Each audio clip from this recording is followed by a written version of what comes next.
welcome back to The Breakdown with me, NLW. It's a daily podcast on macro, Bitcoin, and the big picture power shifts remaking our world. The Breakdown is sponsored by NYDIG and produced and distributed by CoinDesk. What's going on, guys? It is Wednesday, September 22nd, and today we are talking about the mainstream infiltration of crypto continuing. First up, however, let's do the brief. First on the brief today, New Jersey grants BlockFi another extension. By way of recap, and apologies if you've heard me give this recap a bunch of times over the last few weeks, BlockFi started to be in the sights of securities regulators over the last month or two. New Jersey, Texas, Kentucky, Vermont, Alabama all have had issues with BlockFi's interest accounts, their BIA product, which is their flagship product, saying that it is an unregistered security in their state. New Jersey was the first to make this designation and accusation and asked that BlockFi stop allowing New Jersey residents to sign up for interest accounts. Initially, the order was supposed to go into effect on July 22nd, but then it was delayed until September 2nd, and now it is postponed until December 1st. As I said, this is specifically the enforcement on the ban of the creation of new BlockFi interest accounts, and this doesn't affect current account holders in New Jersey. Here's what the company's tweet said about this.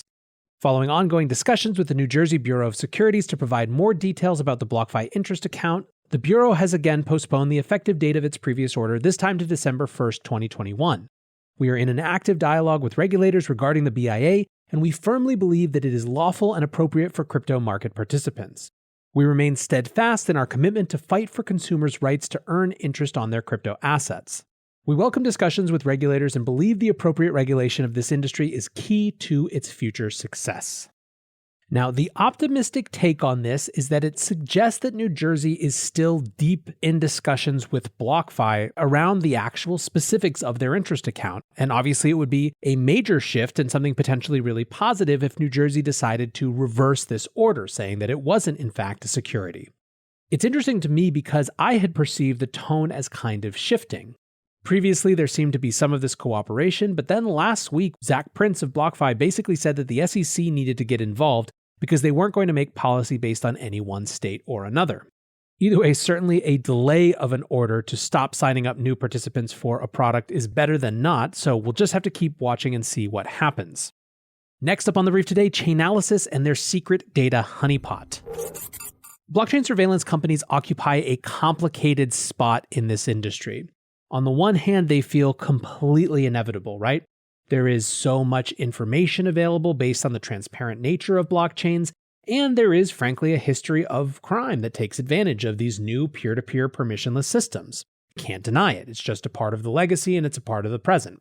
On the other hand, for some, these companies, which effectively weaponize blockchain transparency in the service of past and current controllers of the universe, are, in a word, detestable. We've had a couple of stories recently that have aroused people's ire in a major way around blockchain surveillance. First is that Coinbase signed a deal with the infamous and much detested ICE, the Department of Homeland Security's Immigration and Customs Enforcement branch. That was for analytics software. ICE, for those of you who are not familiar, are the office that have been widely seen to rip kids away from their parents on the borders and put kids in cages and all these sort of really horrible things, which obviously it's beyond the scope of this show to discuss the politics and the specifics of. The point here is that they are a not popular office. In fact, I have seen many say that it is not an office that can be reformed. It has to be done away with and something new built in its place entirely. This is not the first time that Coinbase have done a deal with ICE. They signed a smaller deal with ICE for $29,000 in August. This deal is worth $455,000 but can go up to $1.37 million and is a 3-year deal. They also signed deals in April of this year and May of last year with the US Secret Service. In one of the Telegram chats that I'm in that has numerous people from the crypto industry, I saw someone who was involved with Coinbase defending the decision, saying basically someone was going to do it, so shouldn't it be them who are a comparatively better actor in the space? Others in that chat basically said, it doesn't matter if someone's going to do it, that doesn't mean you should want your company to do it. As I said, as I introed, I think this is complicated, but I just wanted to give that picture of what the conversations are like inside the industry.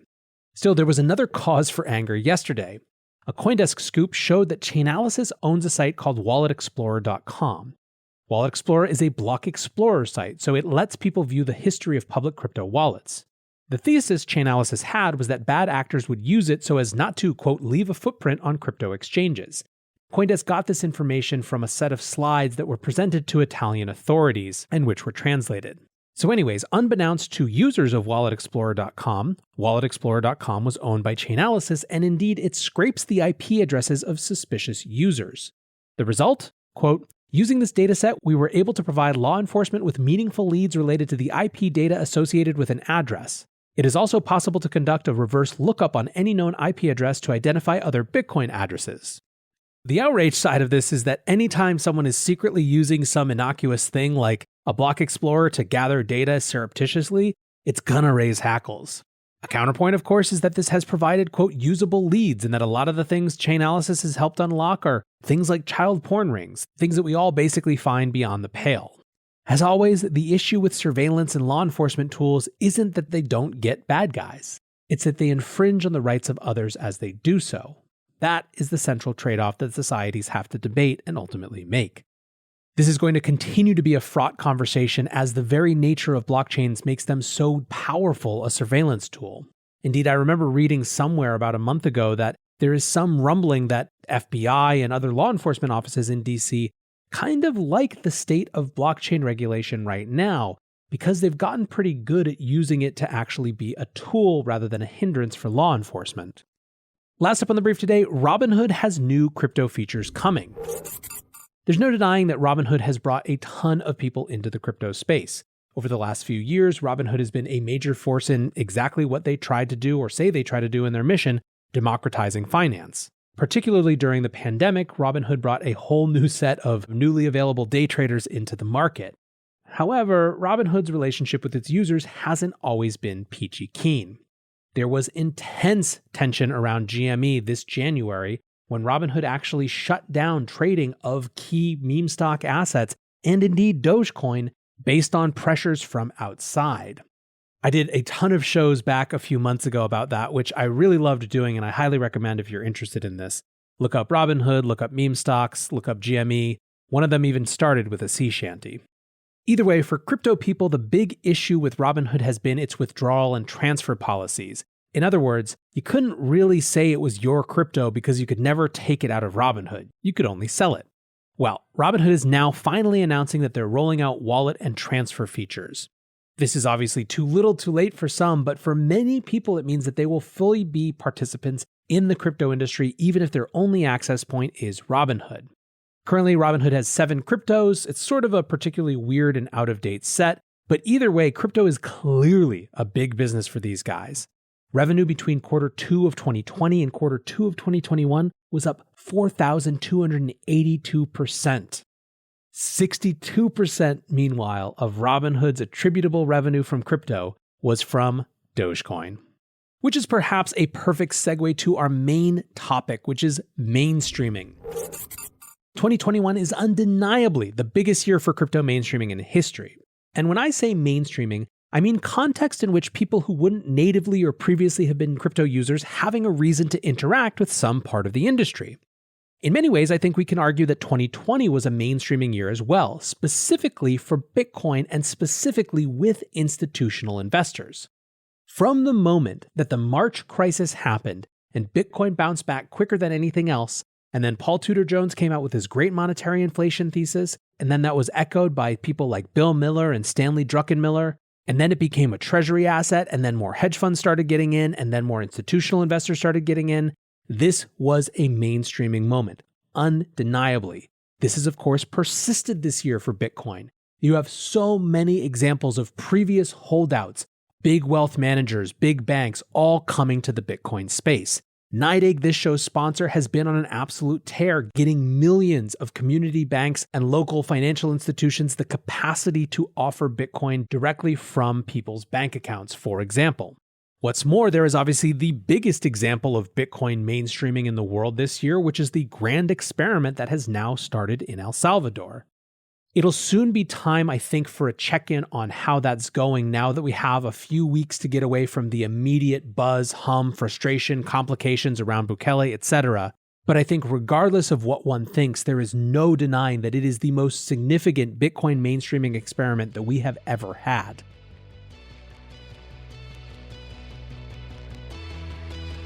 This podcast is sponsored by NYDIG, an institutional Bitcoin firm that sees Bitcoin as a gateway to financial security for people around the world.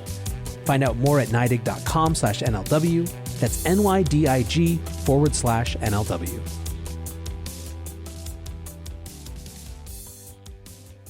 There have been other areas of mainstreaming as well, however. Crypto exchanges and service providers are pushing hard into sports, for example. FTX, who, as I frequently disclose, I help with marketing, has been one of the biggest players in this space, securing the naming rights to the Miami Heat's arena, which is now called FTX Arena, doing deals with Major League Baseball, doing endorsement deals with Tom Brady, and more recently Steph Curry, and so on and so forth. FTX, however, has not been close to alone. Crypto.com has done a ton of deals as well. A massive deal with UFC, a deal with Paris Saint-Germain, who you gotta argue have a strong claim to be the most dynamic and exciting soccer team in the world right now. And then their latest is with the Philadelphia 76ers. They just announced today a crypto ad patch deal on the Philadelphia 76ers jersey. It's a 6-year deal, and interestingly, this will be the second jersey patch deal in the NBA. StormX, a crypto e-commerce site, was the first to break this seal, doing a patch deal with the Portland Trailblazers. So why is there so much going on with crypto and sports? Well, a Morning Consult poll, as shared by Axios Sports this morning, paints the picture pretty clearly. They asked a question, are you familiar with cryptocurrencies? Among non-sports fans, 23% said yes. Among sports fans, 47% said yes. Among avid sports fans, 66% said yes. And among sports bettors, 72% said yes. Put differently, sports fans are more than 2 times as likely as the average person to be familiar with cryptocurrencies. Avid sports fans and sports bettors are more like 3 times as likely to be familiar with cryptocurrencies as non-sports fans. Still, sports has another interesting part of the mainstreaming story that is not related to crypto buying, trading, and selling, but is related to NFTs. The NFT mainstreaming story also started last year, and it started with NBA Top Shot from Dapper Labs. It launched in beta at the end of the summer, and by the season's beginning in October, it had started to become a thing. And tens and then hundreds of billions of volume later, it was clear that sports collectible NFTs, at least for this group in the NBA, were a thing. And importantly, it was not just crypto people who were buying these Top Shot NFTs. In fact, it really wasn't crypto people. Dapper Labs has discussed how the more that they messaged around crypto language, the less successful the marketing was. At the beginning of this year, we started to see a divergence. NFTs in general started to have a breakout moment around February, March, April. There was NBA Top Shot on the one side and the whole idea of sports collectibles, the new type of baseball card for a digital era, but there was also CryptoPunks and the avatar NFTs or the profile pic NFTs. These have different audiences. They have different value propositions. One is more of a traditional collectible, but reimagined for the digital age. One is more of a status symbol reimagined for the digital age. They had a big peak in March and then tapered off a bit, cooling down healthily, I would add. But then over the summer, especially the avatar and profile pic JPEGs started to heat up again. The floor on collections like CryptoPunks, like the Bored Ape Yacht Club, went up and up and up and up and has just kept going up, leading to an August that blew away the previous volume in the space. We're talking a 10x volume jump on a site like OpenSea, and for the space as a whole, between July and August, just 2 months. But let's talk about Cosimo Medici. This is a Twitter account that came on the scene a couple months ago. He was notable for 2 things. One, having a big-ass collection of NFTs that was worth tens of millions of dollars and included 9 CryptoPunks, but then also for writing really interesting threads on their theories for why. This is obviously an anonymous account, and let's look at what they wrote about CryptoPunks. Why did I just invest in a CryptoPunk when I already have significant exposure? If you study networks, you find the focal point of a network tends to accrue a disproportionate amount of the value. This is why Michael Jordan earned 100x the money of the next best NBA player, why Beyoncé earns 50x more than the next best R&B singer, and why J.K. Rowling sells 10x more than the next children's author. Why? When you are the focal point, you accrue the most exposure and the most opportunity. This equals a halo effect that makes dethroning the number one nearly impossible. When it comes to NFTs, CryptoPunks are the prime focal point of the network. For those of us who are in deep, sure, there's a hot new project every week. It's impossible to keep up with the penguins, the ON1s, the loot, and the toads. But the punks are always there, enjoying the OG status. At the focal point of the network with the strongest community, the highest profile holders, and the most intriguing story. The most exposure, the most opportunity. Which, as in most networks, often leads to the most money. And all roads typically start with punks too. I'm sure you saw celebs like Jay-Z, Jason Derulo, and OBJ enter the NFT scene via punks. And think of the last time you told a friend about NFTs. What project did you tell them about? I don't see celebs stopping buying punks anytime soon. I don't see me stopping telling friends about punks anytime soon. I don't see the OGs abandoning punks anytime soon. I don't see the lending protocols deciding to no longer start with punks anytime soon. Right now, fractionalization is not really a thing yet. You can tell by how low the prices are on some fractionalized assets. They often don't match the true value. But as fractionalization gains in popularity, everyone will soon realize that they too can own a part of a punk. We will see fractionalized floor punks, alien punks, 3D punks, beanie punks. And shares of punks could one day be as widely held as Bitcoin. Love you, Bored Ape Yacht Club, but I don't see this widespread desire to hold happening with your apes anytime soon.